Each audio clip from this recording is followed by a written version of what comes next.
അടിമാലി മാർ ബെസേലിയോസ് കോളേജിൽ ജൈവ പച്ചക്കറി വിപണനോത്സവം സംഘടിപ്പിച്ചു. കേരള സർക്കാരിന്റെ 2022-23 പച്ചക്കറി വികസന പദ്ധതിയിൽപ്പെട്ട പ്രൊജക്ട് അധിഷ്ഠിത പച്ചക്കറി കൃഷിയുടെ ഭാഗമായാണ് അടിമാലി കൃഷിഭവന്റെ സഹകരണത്തോടെ ജൈവ പച്ചക്കറി കൃഷി ആരംഭിച്ചത്. അടിമാലി മാർ ബെസേലിയോസ് കോളേജിൽ ജൈവ പച്ചക്കറി വിപണനോത്സവം സംഘടിപ്പിച്ചു.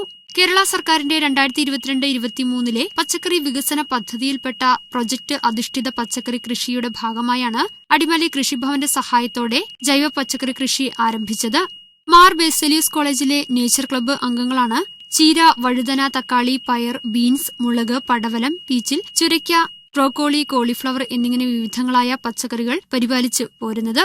അധ്യാപകരും മറ്റ് വിദ്യാർത്ഥികളും കർഷകരും ഇവരുടെ സഹായത്തിനായി കൈകോർത്തു. 2022 നവംബർ അവസാനത്തോടെ നിലമൊരുക്കുകയും ഡിസംബർ 1 തൈകൾ നടുകയും ചെയ്തു. തുടർന്ന് ജനുവരി 13 ആദ്യ വിളവെടുപ്പ് നടന്നു. അന്നു മുതൽ വിവിധങ്ങളായ പച്ചക്കറികൾ അധ്യാപകരും വിദ്യാർത്ഥികളും തൊട്ടടുത്തുള്ള നാട്ടുകാരും പങ്കിട്ടു പോരുന്നു. തുടർന്നാണ് ജൈവ പച്ചക്കറി വിപണനോത്സവം കോളേജിന്റെ പ്രധാന കവാടത്തിനു മുമ്പിൽ സംഘടിപ്പിച്ചത്.